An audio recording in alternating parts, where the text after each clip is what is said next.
don't know about you guys, but something looks off with Candace after that meeting. And honestly, I really don't know what to think anymore. After that almost 5-hour meeting, her reaction, then her and Erika tweeting similar things later, something just feels off to me. Here, Candace tweets, Erika and I had an extremely productive 4.5-hour meeting that I think we both feel should have taken place a lot earlier than it did. We agreed on a lot much more than I had anticipated, and of course, we also disagreed on various points and people as well. Most importantly, we were able to share intel and clarify intent. But I wanted to quickly let you guys know that absolutely nothing was held back, and the immediate result was that tensions were thawed. Then Erika tweets, had a very productive conversation with Candace, more to come from both of us. Looking forward to AmFest this week. Time to get back to work. Then I keep thinking, what would even be the point of a private conversation if Candace was just going to give us the rundown anyway? I'm not saying anything for sure. I'm just saying it's worth it to pay attention when the tone suddenly changes. So what do you guys think? Does this feel different with Candace to you too? Or am I just the only one who's noticing this? Let me know what you guys think.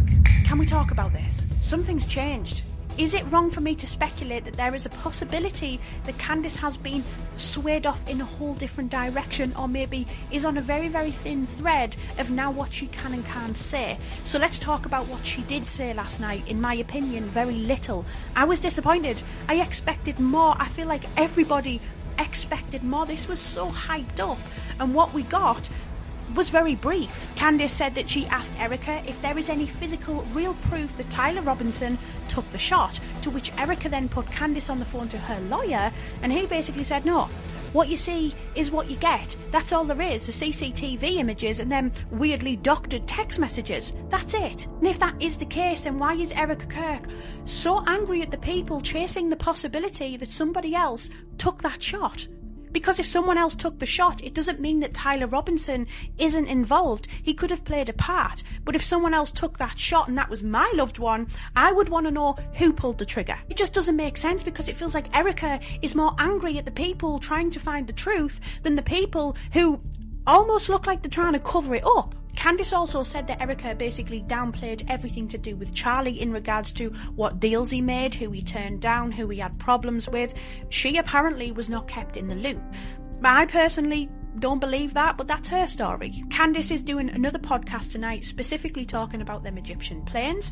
She said she has proof that they were turning off transponders, they were flying in and out of Israel, so that'll be interesting. However, overall, last night felt different. So if tonight's episode is anything like last night's episode, then I'm going to stick to my opinion and keep speculating. As they say, it's all in the eyes.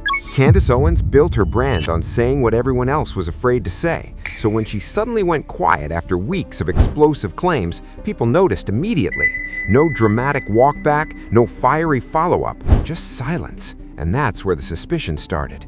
Because this wasn't a cooling off period. It came right after a 5-hour private meeting she swore she didn't need. Fans weren't confused, they felt played. If everything she'd been saying was true, why handle it behind closed doors? I'm still not settled on this Candace and Erika meeting, because I can't see this any other way than Erika trying to force Candace's hand. Because she's this close to figuring it out. So Erika's trying to figure out everything that she knows. It's not a coincidence that she's trying to meet up now. Talking about, yeah, we should have did this a long time ago. It's a reason why she didn't do it a long time ago. Candace been on the same side from the jump. And now Erika want to meet, talking about let's meet and have a conversation and let's share stuff. No, that's because Candace is this close.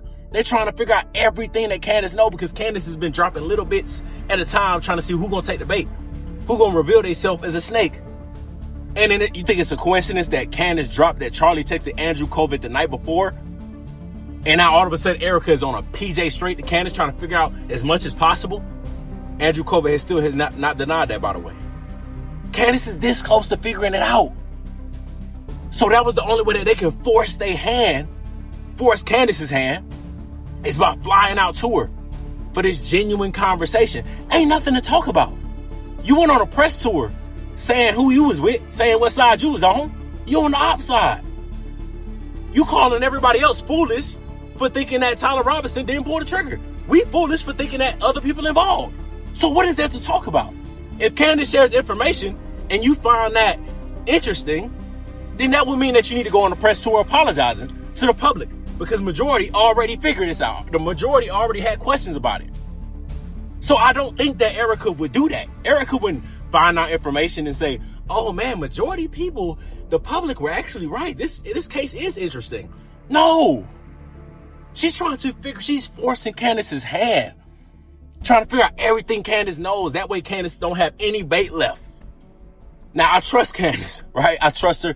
I know she got a plan. I know she got a master plan. That's what I want to believe. But it don't make sense. And why did the first real details come not from Candace herself, but from whispers tied to her husband? That's the part no one can stop talking about. Those of you who know my wife, you'll know that she enjoys getting into trouble herself. So I'm quite used to this. Because when someone who thrives on public confrontation suddenly chooses secrecy, it raises one uncomfortable question. Was she convinced or was she controlled? And once people started asking that, the entire story flipped from truth-telling crusade to something far messier, a power negotiation disguised as peace. Nearly 5 hours locked in a room with Erika Kirk, the very person Candace had been publicly accusing, questioning, and dragging into conspiracy territory for weeks. This wasn't a casual chat. It was a high-stakes standoff arranged after non-stop online pressure and rising legal whispers.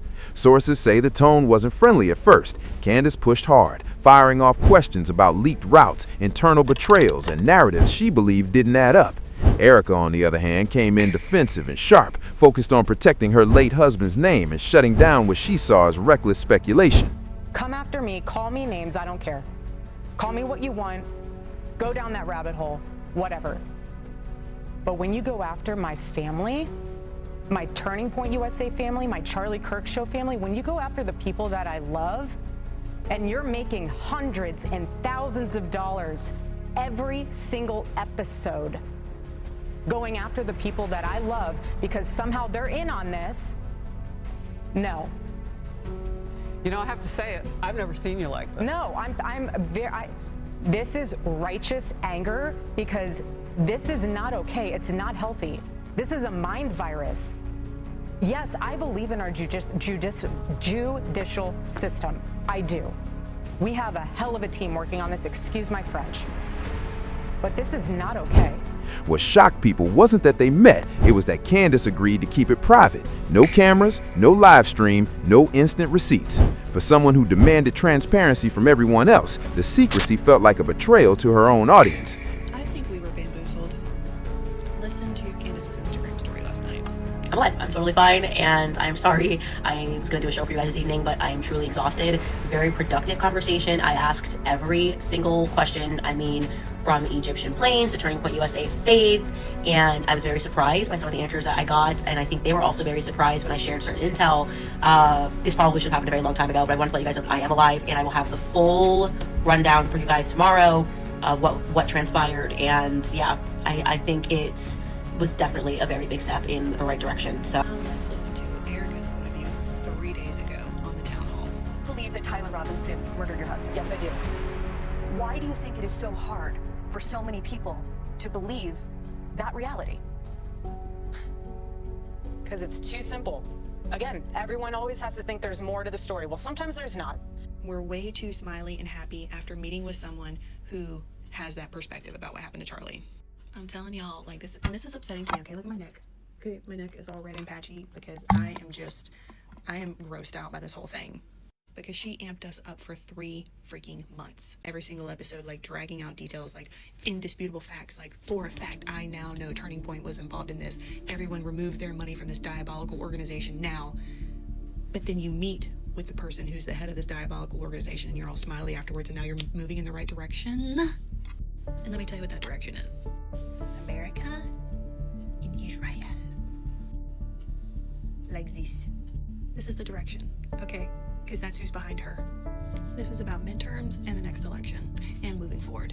So if you think that your vote matters and that your vote counts, you are sadly mistaken, okay? Because these people have plans in place for years. We're talking hundreds of millions of dollars of development plans, expansion plans, tactical plans, military plans. Like, and if you really think that us peons are going to get in the way of their plans by our measly little vote by the 2 people that they give us to choose from, you're wrong.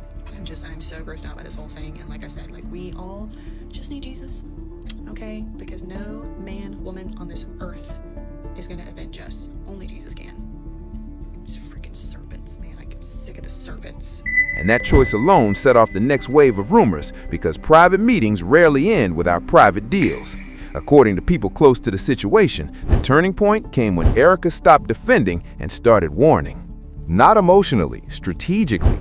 The message wasn't loud, but it was clear. Whatever Candace thought she was exposing, she was stepping into territory that wouldn't end well. Erika reportedly pushed back hard on the idea that there was some massive hidden plot behind Charlie's passing, calling the speculation reckless and damaging, not just to TPUSA, but to people who were already grieving. So you could prepare, I don't know, to question him something. I don't like that this investigation is going on, and I've apparently, or I feel as though I spoke to more people than they have. Both of the people who filmed videos that day told me that they weren't reached out to. So I don't understand what's happening here. I don't understand the confidence, I guess, is the best way to say this. I told them I do not understand the confidence that is happening. Now, another really big thing that happened was they brought me Mikey's call logs, okay? They brought me Mikey's call logs, and that is why I said this was a productive meeting. There is no other way to say it. I asked every question, and they came with the paperwork to show and to answer and to explain certain things. Also, which was, I thought, actually kind of sweet, that I guess I did on the previous show, I was like kind of looking at things into Mikey, and I couldn't find him. And someone said, I think Mikey's not his real name. They thought it was his middle name, actually. And I just assumed, okay, well, maybe he's using his middle name and that's why I can't find him. But Mikey really wants you guys to know that is his real name. And it is his real name. I found out shortly thereafter that they were confusing his middle name with, they thought it was switched. That Michael is his real name, just to clarify that, because I realized I actually didn't go back and clarify that. But Mikey's call logs, big piece of this, okay? I'm going to, I guess, jog your memory on what Blake said about Mikey that day, and then I'll tell you what actually happened, because I don't think Blake has that great of a memory, okay? Take a listen. So I was not with Mikey, or I don't remember being with him. I think I was ahead of him as we left. And then we get out, and I run for, can't have been more than 15 or 20 seconds. And then I realize there hasn't been another shot, so the shooter has likely been detained or stopped or something, not in immediate danger. I pause, I look around me, and I see Mikey. And I see Mikey there. And truthfully, I will never forget what I saw, because I've seen Mikey almost every day for the past 2 years. I know his personality very well. He's a very bubbly guy. He's a very happy guy almost all of the time.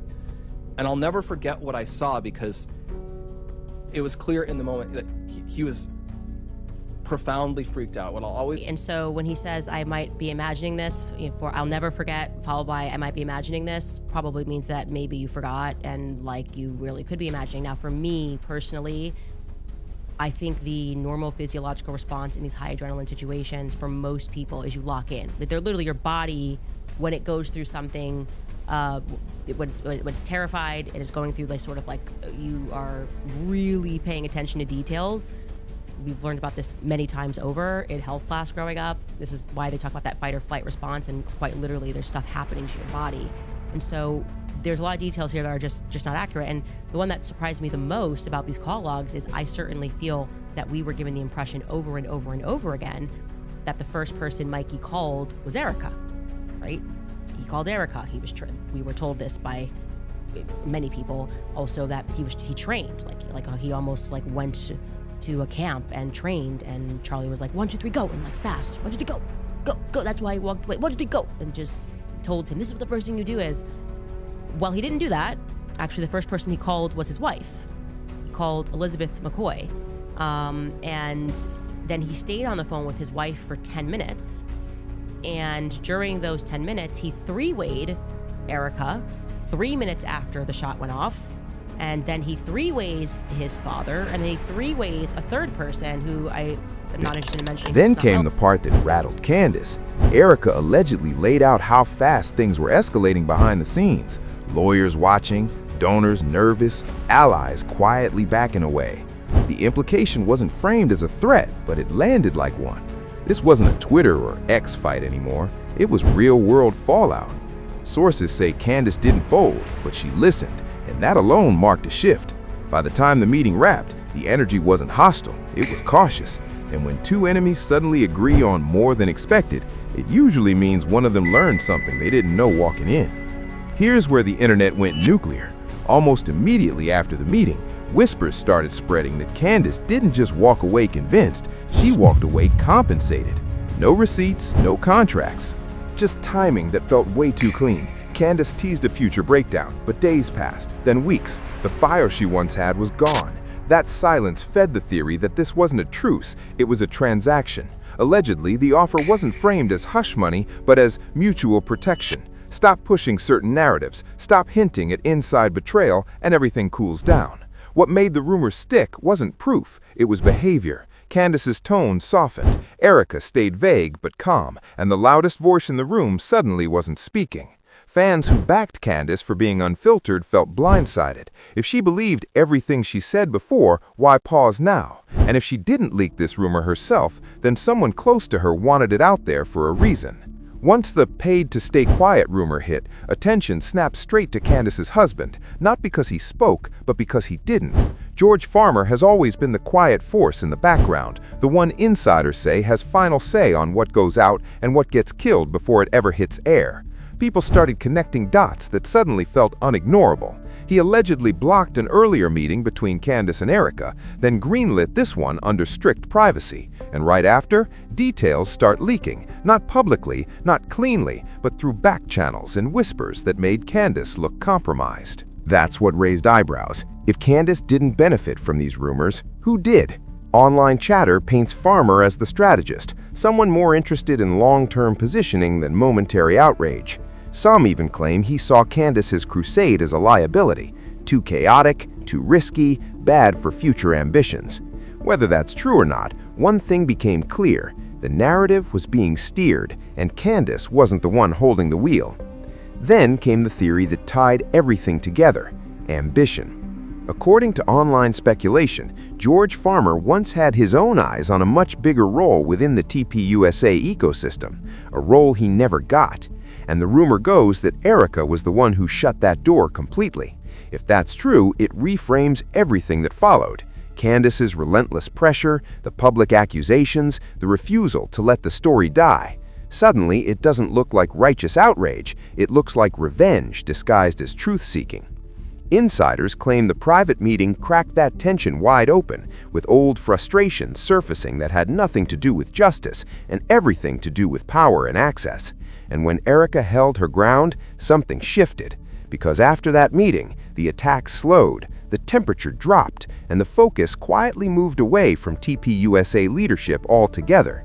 People didn't miss what that implied. This wasn't about exposing corruption anymore. It was about who lost influence and who was trying to get it back. As if the power rumors weren't enough, a far messier narrative resurfaced, one Candace's supporters hate bringing up but can't ignore. Old insiders and anonymous accounts started reviving claims that Candace wasn't just invested in Charlie Kirk ideologically, but personally. Not proven, not confirmed, but repeated enough to stick. The gossip says Candace admired Charlie early on, believed she was a natural fit in his inner circle, only to be quietly sidelined when Erika entered the picture. Add in whispers that donors once discouraged Charlie from getting close to Candace for image reasons, and the resentment theory suddenly gained traction. Online sleuths point to timing that feels uncomfortable. Candace marrying George Farmer shortly after Charlie began seeing Erika, locking in status, wealth, and protection. Was it coincidence? Faith? Strategy? Nobody knows. But when Candace spent weeks questioning the official story around Charlie's death, critics saw something else driving it: unresolved loyalty, bruised pride, maybe even jealousy. And the private meeting only intensified that belief, because when emotions run that deep, closure usually doesn't come quietly. This is where the damage became impossible to ignore. Candace didn't lose critics, she lost believers. The same audience that praised her for refusing backroom politics suddenly watched her walk straight into one. A private meeting, no footage, no receipts, no immediate explanation. Just a vague promise of a future breakdown that still hasn't landed the way people expected.